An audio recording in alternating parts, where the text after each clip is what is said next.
saya share dulu slide, okay, supaya you all senang faham lah. Simple slide saja. Tapi kalau ada yang tak faham daripada slide tu, you all just boleh tanyalah. Kejap. Nampak tak slide Ijan? Tak nampak Nampak tak? Clear. Clear? Nampak. Okay. Ya, clear. Sekejap ya. Okay. So malam ni sebenarnya apa yang kita nak discuss ni straight to the point lah. Tapi saya tak boleh nak straight to the point sangat. Saya terpaksa letak teori dulu sikit dekat awal-awal ni supaya anda dapat rough idea sebenarnya dan tak totally lost lah bagi anda yang baru. Tapi bagi anda yang dah lama, yang dah tahu apa itu anti-inflammatory diet program, sebenarnya ini merupakan satu sesi revision ataupun ulang kaji. Saya rasa yang tu yang bestnya sebab kadang-kadang kita ni hanyut jauh ke laut dalam kan, diet nelayan je, asyik-asyik ke laut. So malam ni sebenarnya bagi anda yang dah start, saya nak tarik anda balik, kita sama-sama datang ke darat di balik dan insyaAllah untuk muhasabah balik lah, mula balik. Okey, saya letakkan sebagai mukadimah ataupun pembukaan ni surah Al-A'raf ayat 34 yang maksudnya, saya just baca maksud saja. Okey, selamat datang Dr. Sharina pun ada dekat sini. Okey, maksud dia, dan bagi tiap-tiap umat ada tempoh yang telah ditetapkan. Maka apabila datang tempohnya, tidak dapat mereka kemudiankan dan tidak dapat pula mereka dahulukan walau sesaat pun. Okay, so saya rasa anda boleh agak apa tempoh tersebut. Kita tengok satu lagi ayat, saya nak letak dekat sini. Ini adalah kata-kata hikmah lah daripada Imam Al-Khatib. Okay, dia menukilkan satu kata-kata indah lah yang diucapkan oleh Abu Abdullah Ahmad bin Ayyub. Kata-kata ni saya letakkan dekat sini, peliharalah keutamaan rukukmu pada waktu lapang, disebabkan kematian boleh datang kepada kamu secara tiba-tiba. Betapa ramai orang yang sihat dan tidak sakit, dirinya boleh pergi dalam keadaan yang sihat secara tiba-tiba. Okay, so saya letak dua ayat ataupun kata-kata ni supaya kita muhasabah balik. Sebenarnya apa yang kita hadap setiap hari ni memang kita menuju kematian. Dan saya nak buka juga kita punya majlis pada malam ni dengan kita sedekahkan Al-Fatihah lah. Okey, untuk Allahyarham Adibah Nur Muhammad Umar. Saya tersentuh sangat, dekat sangat dengan nama saya, sama nama sebenarnya. Dan insya-Allah mudah-mudahan kita sedekahkan Al-Fatihah, mudah-mudahan beliau ditempatkan ke dalam syurga bersama mereka yang beriman. Dan kita dapat tahu bahawa beliau sebenarnya memang mengidap kanser ovari stage 4. Dan ramai sebenarnya daripada kalangan ni, saya letak artis, bukannya saya nak menganggung-anggungkan artis ke apa. Tapi bila kita tengok sebenarnya dekat dalam dunia ni ramai yang berjuang. Ramai yang sedang berjuang melawan kesakitan yang kadang-kadang kita tak tahu maybe orang yang paling dekat dengan kita, adik kita, kakak kita yang sedang berjuang melawan kanser dan sebagainya, kita tak tahu. Ada juga yang melawan depression dan kita tak tahu orang yang rapat dengan kita sebenarnya.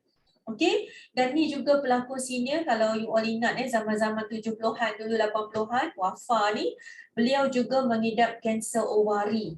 Dan saya rasa ramai sangat daripada kawan-kawan sedangkan mara kita yang memang berhadapan dengan risiko kanser. Okay, saya letak dulu awal-awal ni tentang keratan-keratan akhbar ni supaya kita buka mata. Ramai juga tahu bahawa Datuk Lee Chong Wei memang baru-baru ni dah didiagnose dengan kita panggil kanser bara hidung, nasopharyngeal carcinoma ataupun kanser pada bahagian hidung. Dan beliau dah undergo the surgery, chemo dan sebagainya, radio, dan beliau dah pulih lah kalau tengok sekarang ni. Ramai barah rahim, barah ovari, even mother kepada Sheikh Sadiq pun breast cancer. Okay? So ramai daripada kita bukan saja kanser, saya juga nak kita buka mata. Setiap hari sekeliling kita ramai sangat kes-kes, banyak sangat kes-kes sudden death. Okey, kematian-kematian mengejut yang kita tak sangka. Okey, dan dikatakan bahawa memang banyak sangat kajian yang menunjukkan bahawa antara faktor utama yang menyebabkan kenapa kematian yang mengejut kenapa berlaku di awal usia ni, salah satu faktornya adalah stres. Tak dapat nak lari So cuba muhasabah balik, tengok balik hidup kita setiap hari 24 jam ni, setakat mana level stres kita. Cuba tengok balik setakat mana level stres kita. Dan kebanyakan ramai kita tengok sekarang ni orang-orang muda yang ada penyakit jantung. As early as 20s, 30s, bila tengok blood result tu tinggi sangat, dia punya LDL dia, dia punya triglyceride dia, tengok kepada result-result lain pun. Dan ini adalah satu petanda bahawa risiko kepada sakit jantung tu adalah seawal usia muda sekarang ni. Okay? Dan kita tengok kematian-kematian di awal usia. Okay? Saya letak benda ni supaya kita, kadang-kadang hidup kita ni terlalu laju. Okay? Touch and go saja. So kita duduk sekejap dekat sini lebih kurang dalam setengah jam ni dan kita reflect balik apa sebenarnya berlaku dalam hidup kita seharian. So sebenarnya kita cuba fikir balik apa sebenarnya berlaku dalam badan kita ni, ataupun dalam badan mereka yang Allah dah panggil, Allah dah sayang tu, apa sebenarnya berlaku dalam dia tu yang menyebabkan berlakunya kematian awal yang kadang-kadang kita tak sangka, kanser di awal usia yang kita tak sangka, apa sebenarnya berlaku? Apa sebenarnya sakit mereka yang sebenarnya? Puncanya apa? Kan kita terfikir kenapa tak dapat nak kesan daripada awal? Memanglah kita kata ajal, ajal maut di tangan Tuhan, Allah yang menentukan. Kita tak tahu. Tetapi, kenapa tak dapat nak kesan ke daripada awal? Kenapa boleh berlaku pada usia muda? Kita ingat kanser ni umur 60-an, 70-an baru kena kanser. Tapi muda pun boleh dapat kanser juga. Okay, tak membadai ke kalau rajin bersukan, exercise? Kenapa? Tak membadai ke untuk badan ni jadi sihat mantap? Kena penyakit juga ke? Boleh collapse juga ke kalau kita rajin bersukan, exercise? Apa sebenarnya yang hidden di sebalik badan kita tu yang menyebabkan kita tak dapat nak cope? Apa ilmu yang sepatutnya kita ada dan kita take seriously dalam hidup ni? So something must be wrong somewhere yang kita tak tahu yang menyebabkan faktor-faktor berlaku seperti yang kita sebut tadi. Okay. So kita selalu design kita punya hidup kita.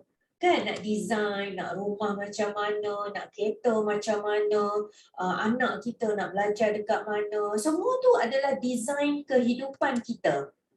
Tapi adakah kita pernah terfikir untuk design kematian kita?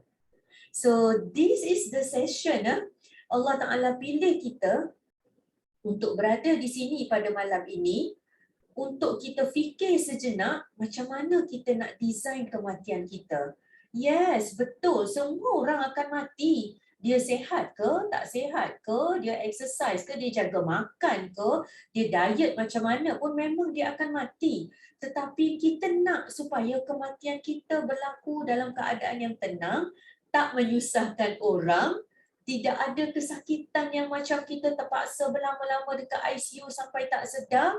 So kita nak design supaya kematian kita ni insya-Allah husnul khatimah dan juga peristiwa-peristiwa yang bawa pada rentetan kematian tu insya-Allah akan memberi satu kepuasan pada kita. InsyaAllah kita cuba. So ni adalah sesi di mana kita akan flashback balik dan saya akan sedaya upaya cuba untuk guide supaya kita nampak sebenarnya macam mana daripada hidup kita ni kita boleh design kita punya end life kita nanti. InsyaAllah kita cuba. So kebanyakan kematian mengejut adalah kematian yang memang kita tak sempat. Tak ada warning Ya Allah, na'udzubillah min zalik. Saya pun tak tahu mungkin Allah akan ambil nyawa saya sekejap lagi. Mungkin Allah akan ambil nyawa saya bulan depan, minggu depan. Wallahualam, saya tak tahu. Tetapi ini adalah something yang kita kena selalu ada dekat fikiran kita. Macam mana sebenarnya untuk kita design something yang kita memang for sure akan hadapi. Okay, so soalan yang utamanya adalah kenapa kita sakit sebenarnya? So apa yang menyebabkan kita sakit tu? Ataupun kalau kita tak sakit pun, apa yang menyebabkan kita rasa tak selesa? Mungkin bila saya kata sakit, you all tak rasa sakit kan? Rasa macam, aku boleh je pergi kerja. Aku tak ada pun slide kat mana-mana, kaki sakit ke apa. Tak ada. Boleh pergi kerja. Tetapi rasa tak selesa, kadang lengung, kadang cepat mengantuk, kadang payah nak mengingat, selalu lupa, rasa moody. So what are the things yang menyebabkan kita ada perasaan-perasaan sebegitu? So, saya nak bawa kepada satu fenomena dalam badan kita iaitu inflammation ataupun radang. Apa sebenarnya radang ni? Radang, kalau kita biasa dengar, kita ingatkan meradang. Meradang tu marahlah orang yang panas baran, meradang. So, dia lebih kurang sama je. Radang ni adalah actually fire, flame. Dia daripada root word dia flame, api. So it is like api yang berada dalam badan kita, yang sebenarnya api itu adalah kita punya immune response ataupun natural protection badan kita. Kita nak protect badan kita daripada segala yang merosakkan. Kita nak supaya api ni clear down kita punya kerosakan ataupun ancaman-ancaman. So itu adalah sebenarnya inflammation tu. Atau kita panggil reaction ataupun body's healing mechanism ataupun proses untuk melindungi kita daripada kecederaan, daripada jangkitan kuman. So itu sebenarnya adalah radang. Tujuan asalnya Allah Ta'ala jadikan radang untuk protect kita. Tapi apa yang berlaku, protection ni dia berlaku keterlaluan. Sama ada banyak sangat ancaman luar, ataupun kita punya reaction dalam badan tu tak dapat nak settle atas faktor-faktor tertentu. So, dia daripada radang yang acute ataupun mekanisme yang sepatutnya stop, ada dia punya titik noktah dia, mekanisme ini berlarutan menyebabkan proses tu kita panggil kronik. So, apabila dia berlarutan selama 3 bulan, 6 bulan, 2 tahun, 3 tahun dan seterusnya, dia menjadi satu proses yang kronik yang nak tak nak terpaksa dia makan balik badan kita. Senang cerita. Okay, saya gunakan ayat yang senang supaya anda faham di mana chronic inflammation ni adalah satu proses di mana ia akan menyebabkan damage kepada our body. So sepatutnya dia protect kita punya badan, tapi bila dia sudah kronik, dia akan menyebabkan kerosakan badan kita. Ini adalah chronic inflammation. Dan chronic inflammation inilah yang menyebabkan kerosakan badan kita, termasuklah masalah berat badan, masalah penuaan, joint pain dan sebagainya. Okay. Next. Okey, saya tunjuk tadi banyak kes-kes di mana kes Allahyarhamah Adi Bano dan sebagainya, kes kanser. So saya nak kaitkan, apa kaitannya radang ni dengan kanser? Yes, kronik radang memang akan boleh menyebabkan kanser. Kanser bertumbuh, berkembang dalam badan kita. So that's why kita nak supaya radang yang sepatutnya berlaku, yang protect badan kita tu, dia ada satu titik noktah. Okay, kita slow down the switch of radang dan dia boleh cool down the fire. So kalau dia terus membakar, dia terus trigger badan kita, itulah sebenarnya yang akan menyebabkan kanser tu berlaku. Okay, so tengok dia punya titik pemisah dia radang tu, okay, this is oncogenic event. Maknanya dalam kehidupan kita ada perkara-perkara yang memang boleh trigger kanser ni berlaku. Okay, kanser ataupun kerosakan. Contohnya kanser oncogenic event ni adalah benda-benda yang daripada lifestyle kita, stres. Contoh stres tu adalah salah satu oncogenic event penyebab kanser. Ataupun kita punya lifestyle pemakanan kita. Tiap-tiap hari dengan fast foodnya, dengan high calorie, sugar, apa semua tu. Benda-benda itu adalah oncogenic penyebab kanser. Dan bila dia ada oncogenic event ataupun benda yang trigger kanser, ataupun kadang-kadang daripada skincare kita. benda-benda yang kita pakai everyday, skincare kita, benda tu boleh masuk ke dalam all the toxins masuk ke dalam badan melalui kulit kita, boleh pergi menyebabkan breast cancer dan sebagainya. So this oncogenic event, dia boleh kacau kita punya sel-sel dalam badan. Okay? Dia boleh kacau kita punya sel-sel darah, boleh kacau kita punya microbes dekat usus kita. Okay? Dan dia boleh menyebabkan inflammation. Okay, this oncogenic event, bahan-bahan penyebab kanser, boleh menyebabkan inflammation dalam badan kita, dan inflammation ni kalaulah boleh dia balik, dia cool down, dia balik kepada immune response yang normal, dia balance balik homeostasis tu, so alhamdulillah dia akan settle. Okay, sel-sel kita akan pulih sebab inflammation tu sebenarnya dia nak pulihkan balik sel kita yang rosak. Tetapi apabila inflammation tu berlalu dengan terlalu banyak, excessive proliferation, berlakulah chronic inflammation, immune system kita disuppress dengan teruk. So semua inilah yang akan menyebabkan kanser ataupun tumor itu berlaku. Okay? So inilah sebenarnya maknanya inflammation, dia ada satu titik dia yang membezakan badan kita akan pulih. Yes, kita perlu inflammation, tetapi titik ini jugalah jika dia tak settle, dia menyebabkan kronik dan dia akan menyebabkan kanser. Okay? So ingat kita perlu proses keradangan ni supaya badan kita sentiasa berada di tahap yang diperbaiki. Tetapi kita tak nak keradangan ni berlaku dengan terlalu banyak. So inilah sebenarnya yang kita kena faham. Dan konsep penyakit ni juga, kenapa kita sakit, kenapa kita tak selesa. Sebenarnya selama ni bila kita tengok bila kita ada masalah-masalah dalam hidup kita, kita cuma baiki ataupun rawat yang dekat luar ni. Nampak tak? Kita duk rawat dekat luar ni sebab ni adalah simptom. Kita rawat simptom ataupun petanda pada penyakit tu. Kita demam, makan ubat demam. Kita sakit urat, makan ubat sakit urat. Kita tak boleh nak tidur, kita makan ubat tidur. Kita tak boleh nak function kita punya sexual organ, kita bagi ubat untuk function. Kita macam-macam lah, maknanya benda ni kita panggil symptomatic treatment. Yes, saya tak kata benda ni tak perlu. Of course, symptomatic treatment perlu untuk kita kawal supaya dia tak jadi terlalu teruk. Tetapi apa yang lebih penting adalah kita nak rawat akar umbi. Nampak tak? Akar umbi ataupun root cause dia, antara yang penting adalah inflammatory imbalance. Kita nak rawat ataupun kita nak baiki keradangan.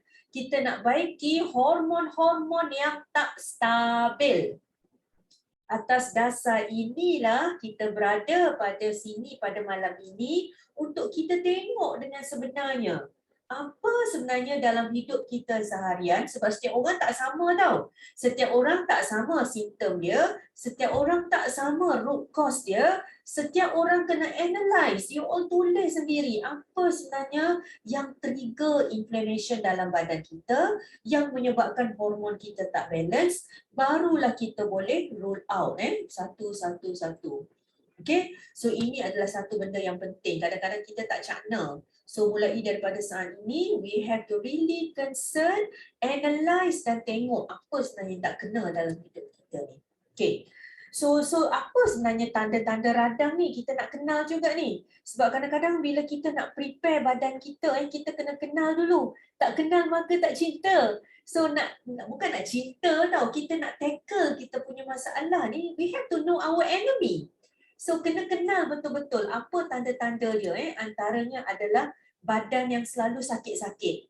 Okay, kan sakit sini, sakit belakang, sakit pinggang, sakit kepala, macam-macam jenis body pain. Fatigue, selalu letih, selalu tak boleh nak tidur, tidur-tidur, intermittent awakening, malam-malam jaga, insomnia, letih, depression, rasa mood tak kena je, anxiety, GI issues ni selalu rasa bloated, kembung, kadang-kadang buang air besar, kecil sembelit, reflux, berat tak turun, payah sangat berat nak turun, payah nak naikkan berat badan pun dia juga. Dan frequent infection, selalu je ada kan, kulat lah, jangkitan kudis lah, kadang-kadang kepala ni jadi macam eczema, berkeping-keping. So semua itu adalah antara petanda-petanda radang dalam badan kita.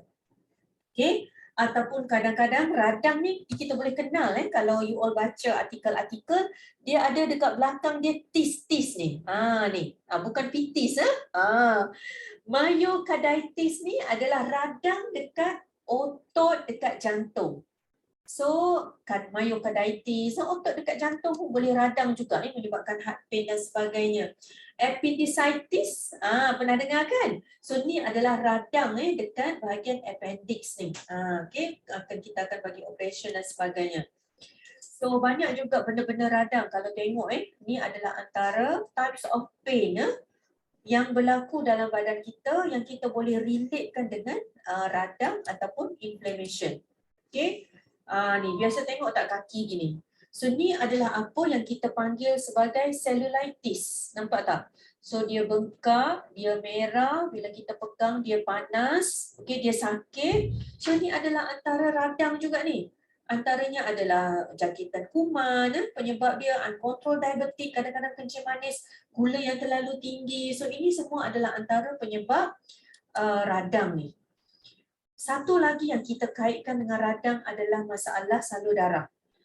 Okay, so masalah salur darah, tengok blood result masing-masing. Siapa yang ada blood result dekat depan ni, tengok LDL level berapa, HDL berapa, triglyceride berapa, total kolesterol berapa. Semua tu kalau ada imbalance, kita panggil dyslipidemia, dia boleh menyebabkan radang. Okay, ataupun masalah kencing manis, diabetik, dikaitkan juga dengan masalah radang. Okay, sorry, silap numbering animation. So ni adalah diabetik. Artikel ni saya nak tunjuk bahawa type 2 diabetic is one of the important inflammatory disease. Kencing manis, type 2 diabetic ni memang kita kaitkan dengan penyakit-penyakit radang. Hypertension, tekanan darah tinggi juga dikaitkan dengan keradangan dan macam-macam masalah yang berkaitan dengan salur darah dan jantung. Okay? Okay, so bagi anda yang ada dekat sini, setakat ni clear kan? Simple je, saya bagi straight forward. Malam-malam ni tak boleh heavy-heavy, banyak gambar supaya you all buka mata. Kalau tak faham boleh tanya. Just because you are not sick doesn't mean you are healthy. Cuba fikir betul-betul. Kenapa saya cakap gitu? Kenapa? Okay, kita duduk dekat sini, comfort zone. Kita tak ada apa-apa simptom. Okay, kita tak ada rasa simptom apa-apa. Kita rasa macam kita tak sakit. Tapi dia tunggu masa je. Once ada simptom, okay, kita terus dapat sakit. Dan macam mana kita nak tahu ni? Macam mana kita nak tahu badan kita? Nak tak nak kita kena check darah. So, blood results will never lie. Okay, dia akan bagi, dia reveal sebenarnya apa yang berlaku dalam badan kita. Okay, so sila tanya coach masing-masing untuk tahu apa blood result yang penting yang perlu kita ambil at least every 3 months, 6 months supaya kita dapat tahu apa sebenarnya yang berlaku dalam badan kita. Okay, saya letak poster ni sebab ramai daripada kita yang kurus tapi dekat dalam bila kita tengok blood result, ramai sangat yang mempunyai paras kolesterol yang tak normal, liver function test, tengok hati berlemak. So semua ni orang kurus. Dia rasa macam dia sehat, tapi bila tengok blood result, itulah yang menunjukkan sebenarnya apa yang berlaku dalam badan dia. Okay. Dan inflammation ni salah satu yang kita kaitkan adalah dengan pemakanan lah. That's why nanti kejap lagi saya akan bagi apa sebenarnya impact pemakanan dalam kita punya kesihatan kita. Sugar ataupun gula adalah salah satu faktor yang menyebabkan kenapa inflammation dalam badan kita menjadi semakin teruk. So kalau dah ada sikit-sikit inflammation punya signal, kalau kita offkan dulu sugar at least for 1 month, 2 months ke, memang kita boleh rasa kita punya symptoms of inflammation tu akan hilang. Contohnya kita ada sakit sendi. Mungkin ramai dekat sini yang dah mula rasa macam ada joint pain. Joint pain, kita arthritis, kita bangun pagi, kita nak buka sendi-sendi, kita nak mula jalan, kita dah rasa sakit. So cuba offkan dulu gula. Gula ni bukan saja gula putih. Bila saya cakap gula, maksudnya gula yang termasuklah gula brown sugar ke, gula yang tersembunyi, yang dalam minuman, yang dalam kuih, yang dalam makanan kita, semua tu adalah gula. So cuba offkan dulu gula dan anda akan tengok apa sebenarnya reaction badan anda, Masya Allah. Kalau boleh tengok bila kita off gula, saya selalu cakap, kalau kita boleh tengok macam mana microbes ataupun bakteria baik yang dalam usus kita ni bila kita off gula, kita off fast food, makanan-makanan radang, microbes dalam badan kita ni sujud syukur. Happy sangat sebab kita dah buang, kita dah take out the source of inflammation dalam badan kita. Okay, so ni adalah antara benda yang berlaku dalam badan kita. Contoh kalau kita ada masalah obesity, apa sebenarnya berlaku? Obesity ni badan kita ada adipose tissue ataupun sel-sel lemak. Okay, sel-sel lemak ni sendiri, okay, you tengok adipocytes ni, sel-sel lemak ni. Sel-sel lemak ni bila kita ada masalah obesity ni, dia sendiri akan release bahan-bahan yang menyebabkan radang. Macam-macam lah nama dia. So bahan-bahan yang dihasilkan daripada adipocyte ataupun sel-sel lemak yang obese ni, inilah yang akan menyebabkan keradangan. Dan bahan-bahan yang saya letak dekat tepi ni adalah antioksidan ataupun bahan-bahan makanan yang baik yang akan cut off ataupun yang akan cool down inflammation dalam badan kita. Siapa pernah dengar ni EGCG? Ada tak dekat sini yang pernah dengar EGCG? Alah, nak panggil nama pun tak nak lah, dah lewat malam nanti kita habis lambat. Ataupun ada siapa yang nak jawab dekat sini? Ada volunteer nak jawab. Apa EGCG? Macam mana EGCG ni dia boleh buat something yang bagus dalam badan kita? Okay, tengok dalam chat box ada yang nak jawab tak? Alamak, tak ada yang nak jawab. Okay, tak apalah. Kita tak buat quiz lah malam ni sebab saya nak habis cepat kan. Okay. EGCG ni kalau siapa yang suka minum green tea. Ada tak siapa yang suka green tea dekat sini? So EGCG adalah bahan yang ada dalam green tea yang akan bantu untuk block ataupun untuk baiki sel-sel yang dah tertrigger yang nak tukar jadi sel kanser. Dia adalah a very powerful ataupun strong antioxidant. So that's why salah satu cara yang simple kalau siapa yang ada masalah berat badan, yang degil, yang stubborn fat, yang tak nak turun-turun ni, perut buncit, orang tanya, mengandung ke? 5 bulan ke mengandung ni? Alamak, tu adalah soalan yang paling sensitif untuk seorang wanita, ingat? Siapa yang ada dekat sini, orang lelaki, ada tak orang lelaki dekat sini? Tolong jangan tanya soalan tu, mengandung berapa bulan jangan tanya soalan tu, nanti kena ketuk. So, siapa yang ada masalah perut buncit, tak payah angkat tangan, angkat tangan kecil dalam hati.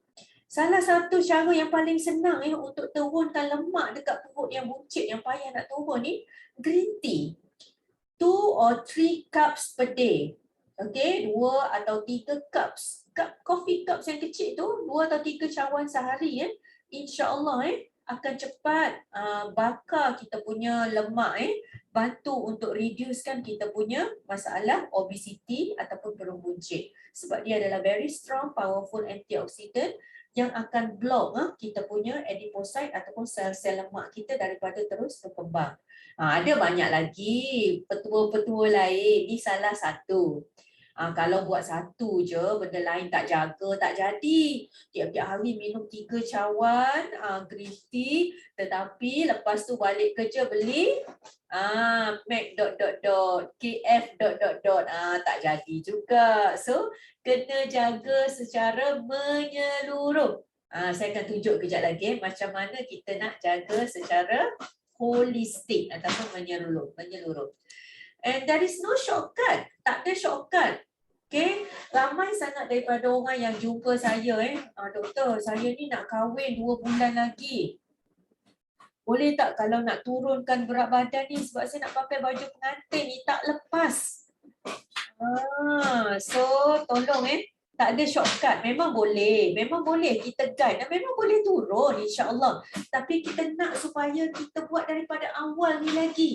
Jangan tunggu masalah timbul lama, jangan tunggu dah betul-betul dah kronik dah macam BMI dah sampai visceral fat pun dah tinggi sampai belas-belas. Kita tak nak terlalu kronik lepas tu baru nak cari jalan, tak nak. So this is a journey, satu perjalanan, tak ada shortcut. So pastikan kita buat betul-betul, kita usaha betul-betul, put extra effort.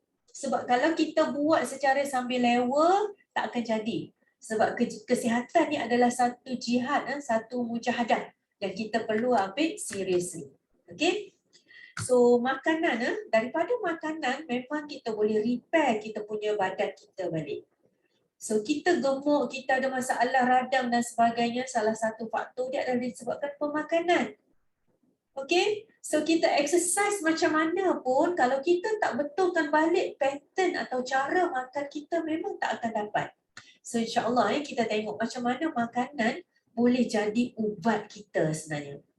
Saya rasa ramai juga dekat sini yang memang dah hidup dengan ubat-ubatan dah berpuluh-puluh tahun, dah belas-belas tahun, maybe dah 5-6 tahun.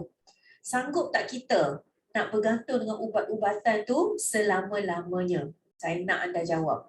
Sanggup tak bagi anda yang dah on ubat kencing manis, ubat darah tinggi, ubat kolesterol, ubat gout, painkiller, ubat-ubat antidepresan dan sebagainya, ubat tidur.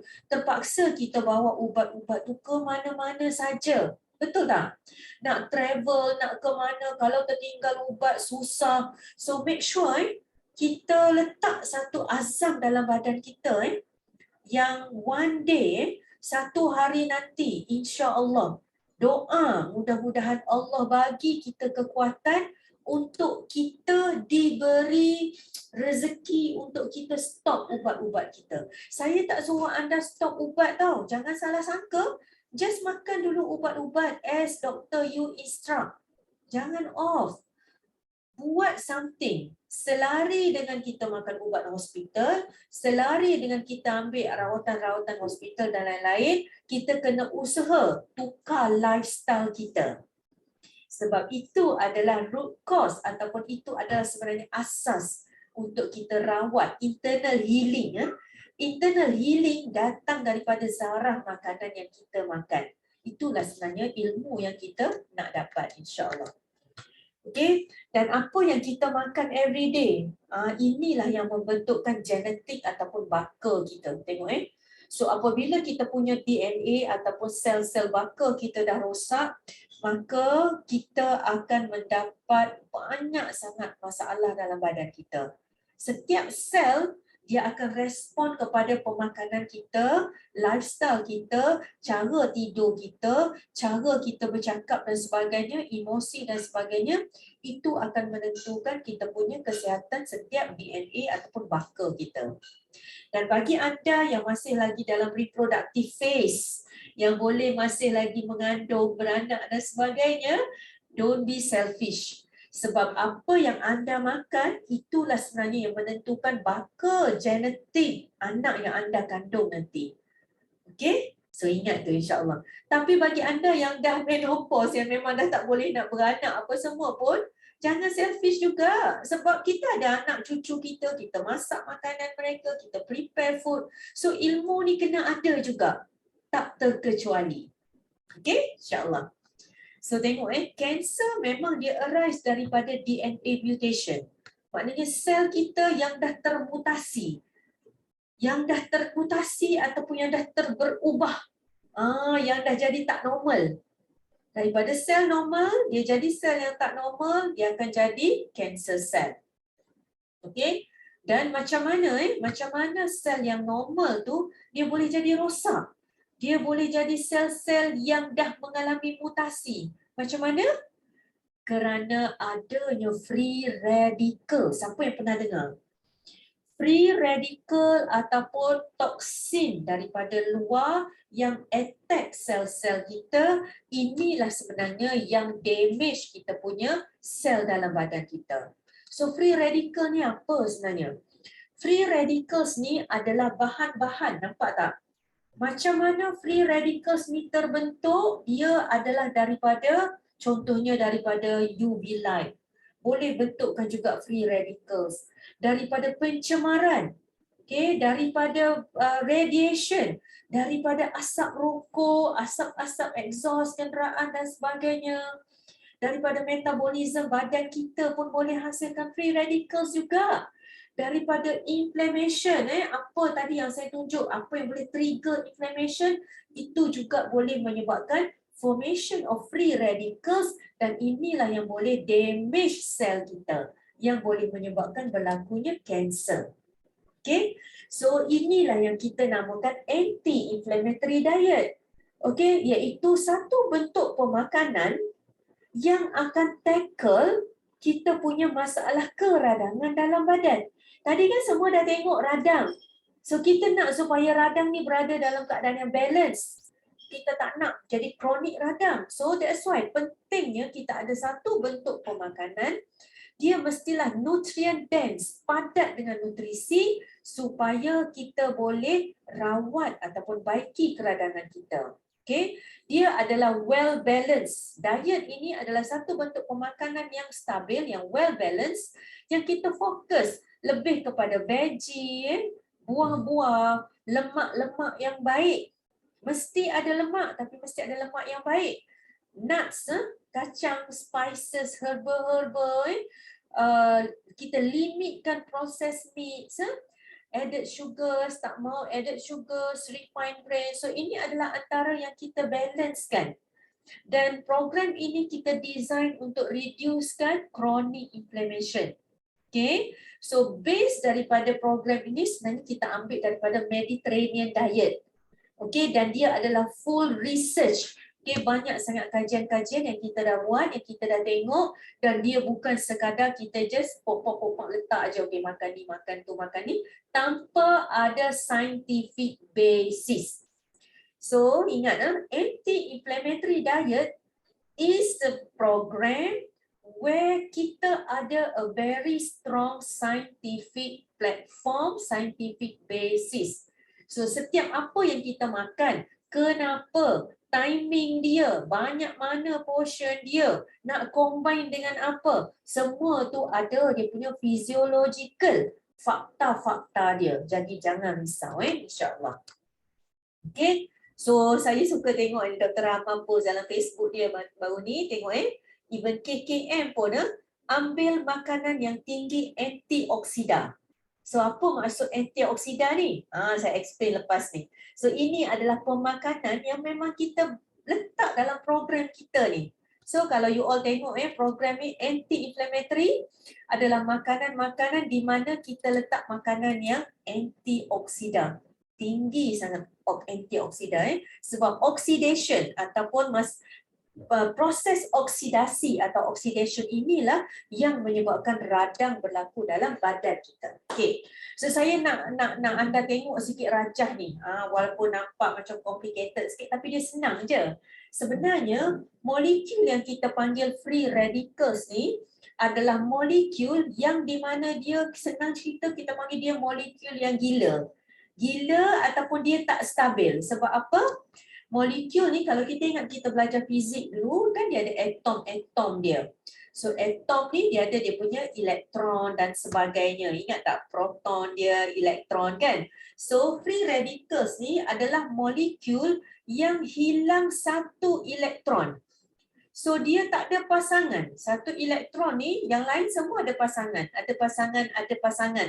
Tapi ada satu molekul ni dia tak ada pasangan. So just bayang bila dia tak ada pasangan, dia akan jadi kemaruk, dia nak cari pasangan. So dia tak stabil. So inilah free radicals, inilah molekul yang akan pergi attack dan rosakkan sel-sel yang lain. That's why kita nak supaya dalam badan kita kurang molekul yang gila ni, yang kita panggil free radicals ni. Sebab bila dalam badan kita banyak free radicals, inilah yang akan merosakkan, dia kacau. Dia pergi kacau sel ni, dia pergi kacau sel ni, dia ketuk sel ni, dia pergi cokek-cokek sikit sel lain. So kita tak nak tu. Kita nak supaya harmoni badan kita.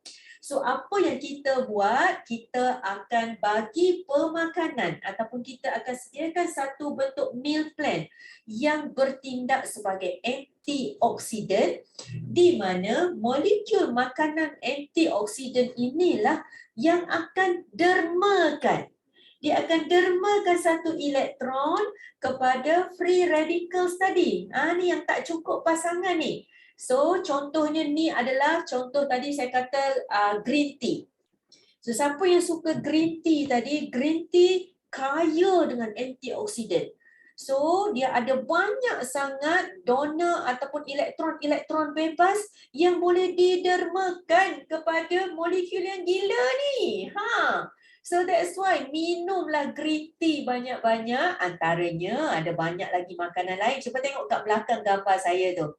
Semua yang dekat belakang gambar ni, saya punya gambar wallpaper belakang ni, itu adalah makanan-makanan yang kita akan guide anda untuk makan dalam program ni yang boleh dermakan elektron-elektron kepada molekul free radical yang gila supaya dia tak jadi gila, dia tak rosakkan sel badan kita. So inilah bukan sebarangan free radical, sebab ini bila dia rosakkan betul-betul, dia boleh menyebabkan kanser dan sebagainya. Okay, so that's why KKM suggestkan pengambilan makanan-makanan yang tinggi antioksidan, sebab inilah yang akan bantu untuk stabiliskan inflammation dalam badan kita. Kan, ambil makanan yang tinggi antioksidan. Okay, faham setakat ni? Okay, macam pukul berapa dah? Okay. Ada masa lagi. So ni adalah food pyramid. Kita tengok banyak food pyramid dekat luar, tapi just ignore.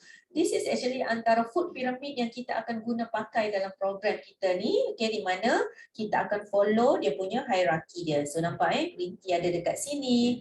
Ada very good fish, ikan laut dalam, healthy fats, ada fruits, veggies, non-gluten grains dan sebagainya. Okay. Dan kita akan juga guna konsep food synergy dalam program ini. Di mana kita akan cuba maksimumkan absorption.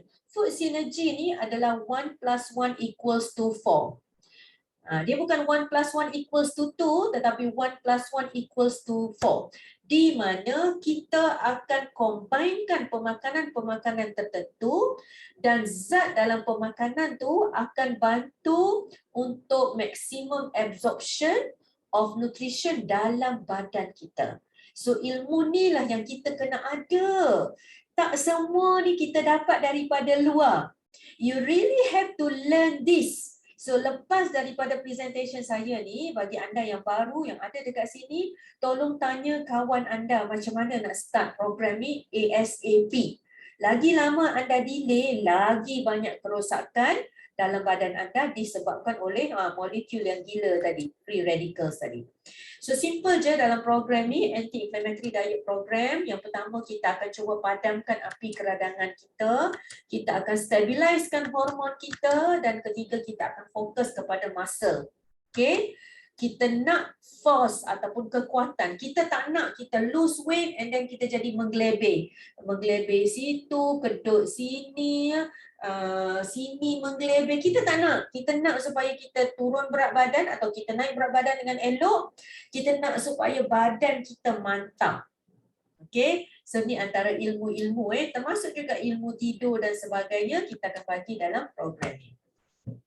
So as a summary, hormon diet atau anti-inflammatory diet ni adalah satu bentuk pembelajaran yang berterusan.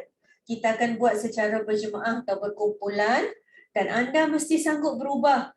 Okay, lower down your ego. Saya selalu cakap begitu. Walau setinggi mana pun kita punya ilmu, tetapi just buka minda kita untuk dapat input ilmu yang baru supaya kita dapat berubah. Supaya kita dapat tukar kita punya reverse balik kita punya blood result kita, insyaAllah. Istiqomah dan mesti ada keinginan dan usaha yang tinggi. So program ni satu cycle insyaAllah selama 42 hari. Nanti tanya orang yang invite anda ke sini. Kita akan bagi lebih lagi lah apa sebenarnya berlaku everyday selama 42 hari. So dah faham tadi kan konsep radang dengan antioksidan.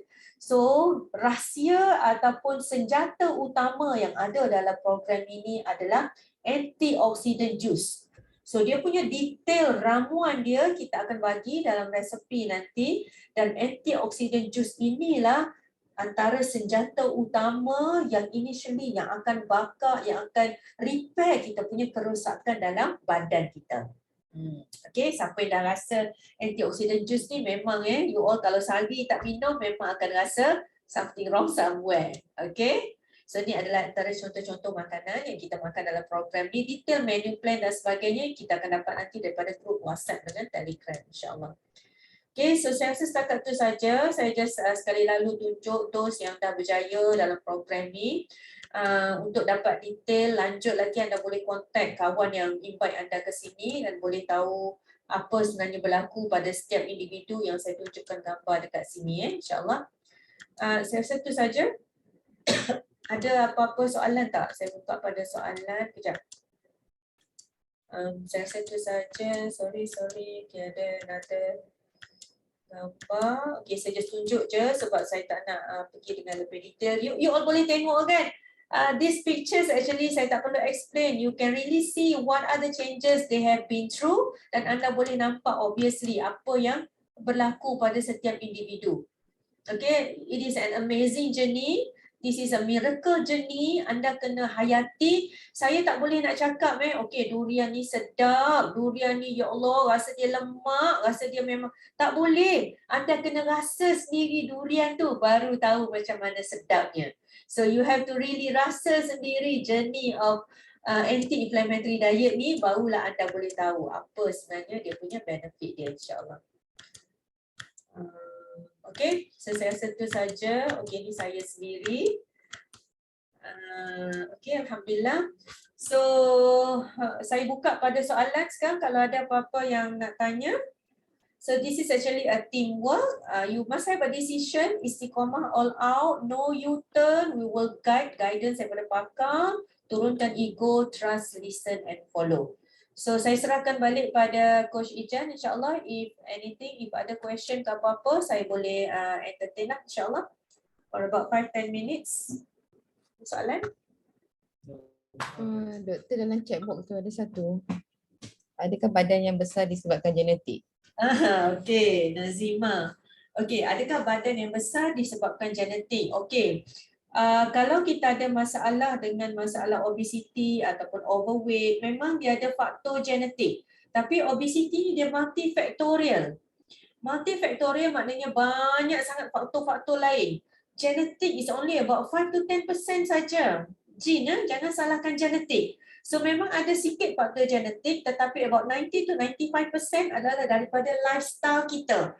Daripada kita punya environment, daripada kita punya stress level kita macam mana. So itu adalah sebenarnya faktor utama yang menyebabkan kenapa kita ada masalah obesity, overweight, masalah-masalah NCD lain, kencing manis, diabetik dan sebagainya.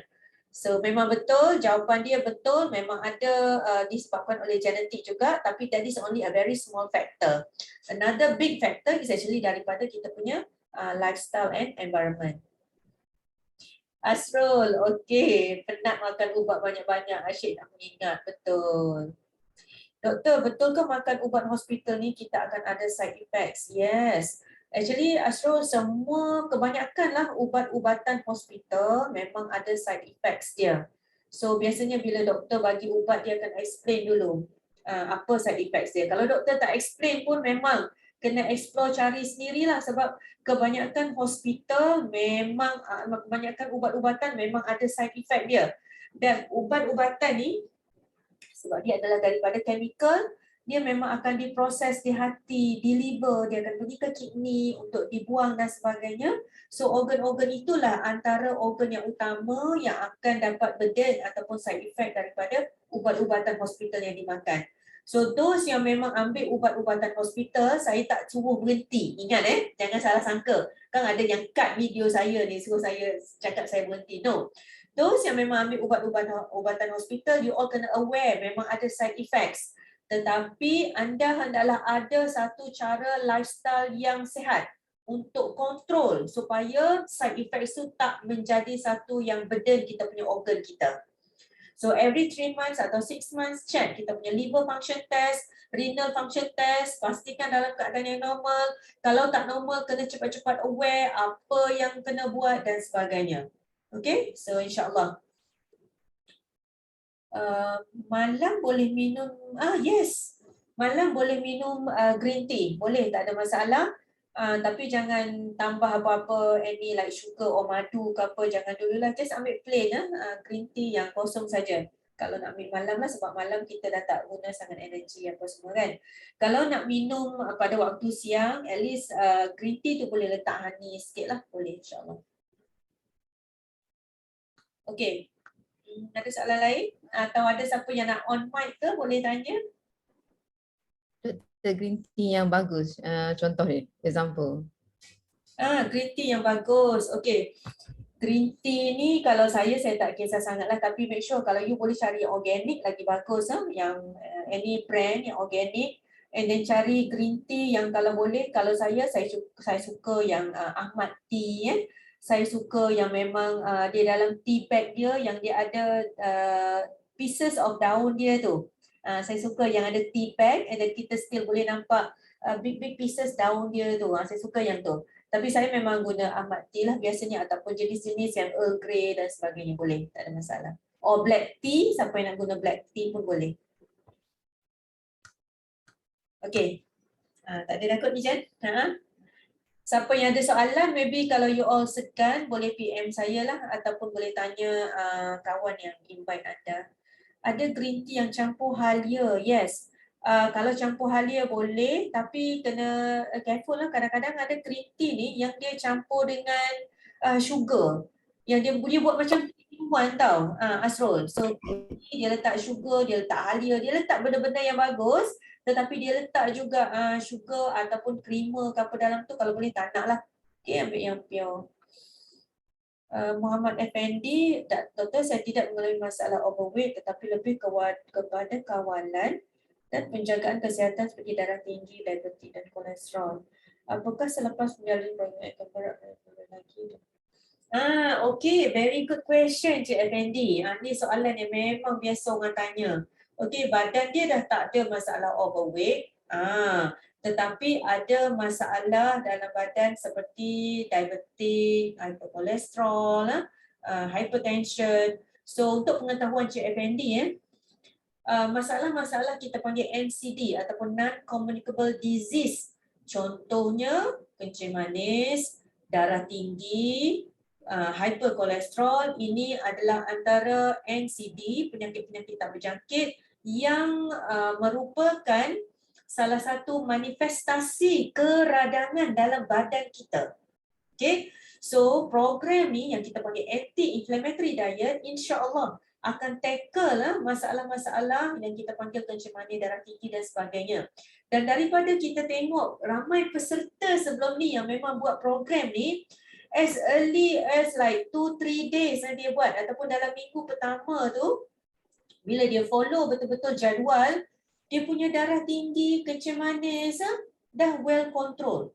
Kolesterol tu memang kita kena tunggu blood result lah after habis cycle. Tetapi yang senang kita monitor every day. Kita boleh check kita punya BP every day, kita boleh check kita punya blood sugar every day. Kita dah boleh tengok selama 2-3 hari pertama tu pun blood sugar dengan blood pressure kita dah kontrol. Okey.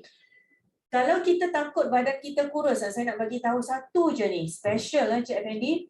Badan kita ni, dia memang Allah Ta'ala jadikan amat bijak. So, bila kita buat program ni, dia akan ada satu threshold di mana dia akan bagi signal dekat badan kita, dekat otak kita bahawa ini adalah weight yang sesuai untuk kita. So, apabila kita buat program ni, kalau badan kita yang memang dah kita tak nak turun banyak sangat, ada cara pemakanan tertentu, spesifik yang kita akan guide supaya kita boleh top up. Okay, kalau kita underweight, kita boleh top up kita punya muscle kita. Ataupun kalau kita ada masalah overweight sikit je, tak naklah banyak sangat turun, tapi kita ada sikit je masalah overweight, kita akan bantu untuk repair balik, kita turunkan lemak yang sikit yang lebih, tapi kita naikkan portion lemak baik ataupun portion muscle dalam badan kita. So ada cara dia, dan badan kita ni dia bijak. Bila kita bagi nutrition yang betul, bila kita bagi pemakanan yang tepat untuk sel-sel kita, dia akan adjust sendiri. Jangan risau. Sebab benda ni memang Allah Ta'ala dah jadikan dan dia ada sendiri, sel-sel ni dia punya own command yang Allah Ta'ala dah jadikan yang dia boleh steady ataupun stabilizekan sendiri kita punya badan kita. So don't worry kalau masalah berat badan tak banyak sangat, just buat je program ni sebab dia akan bantu untuk normalizekan balik kita punya blood result yang lain, tetapi at the same time dia akan balancekan kita punya berat badan insyaAllah. Impact glucose tolerance. Okay, yes. Impact glucose tolerance ni adalah salah satu daripada keadaan di mana kita panggil ada masalah insulin resistance juga dalam badan kita. So it might be like early stage of insulin resistant, okay. Tapi jangan risau, insyaAllah bila kita bagi pemakanan yang high antioxidant, kita ambil menu plan yang anti-inflammatory dalam program ni, insyaAllah kita punya masalah impact glucose tolerance ataupun early insulin resistance tu dia akan baiki dengan sendirinya. Cuma nak kena betul lah sebab impact glucose tolerance ni ramai juga orang ada dia tak perasan tau. Kadang-kadang bila kita check kita nak check buat medical check up ke ataupun kita nak check masa pregnant tu kan kita baru tahu ada impact glucose tolerance kan. So this is an early stage di mana kita boleh kawal dan insyaAllah cepat-cepat buat pemakanan anti-inflammatory diet sebab dia akan bantu untuk trigger balik sensitivity insulin kita. So bila sensitivity insulin kita naik balik, insyaAllah dia akan bantu untuk reduce the impairment of the glucose tolerance tu. Okay, insyaAllah Nazli. Oat organic boleh ambil tak? Okay. As a general, oat ni memang bagus sebab dia ada beta-glucan kan. Yang kita nak beta-glucan tu sebenarnya yang dia boleh bertindak sebagai antioksidan. Okay, untuk baiki dislipidemia dalam badan kita. Tetapi not all oats bagus. Kalau anda boleh cari oats yang memang pure organic, yang tidak ada cross contamination masa production dia, then insyaAllah it should be okay. Boleh. Tetapi kalau dekat Malaysia lah, saya rasa lah, kalau dekat Malaysia, even sometimes kita kata oat yang walaupun organik pun memang kadang-kadang payah nak make sure dia tak ada cross contamination dalam kilang dia. Tapi kalau you memang boleh dapat oat organik, yang memang you ada supply yang betul, yang reliable, insyaAllah boleh, tak ada masalah. Okay? Okay, 9:30 dah Ijan? Itu saja kot rasanya. Ya, juga teguh. Okay, saya rasa setakat ni saja tapi saya akan tunggu juga untuk beberapa minit. Untuk siapa-siapa yang tanya lagi, boleh je because dalam ni pun ada a few coach dan doctors juga kot. Oh, Dr. Rahmah tak masuk, tak sempat. Okay, tak apa, terima kasih banyak doktor. So, kita jumpa lagi nanti bila ataupun kalau siapa-siapa yang nak join program ni boleh contact sesiapa yang masukkan dalam Zoom ini. InsyaAllah boleh berinteraksi dengan kami dan Dr. Adibah sendiri because kami ada few of group untuk anti-inflammatory program ni dan kami akan setiap masa akan bagi menu ataupun info-info mengenai inilah program ni. Itu kita apa, terima kasih banyak doktor. Saya akan tunggu kejap dengan ada coach yang lain untuk jawab soalan-soalan lagi. Okay, terima kasih banyak doktor. Okay, sama. Saya leave dulu Ijan. Okay. Alright, okay doktor. Ya. Salam.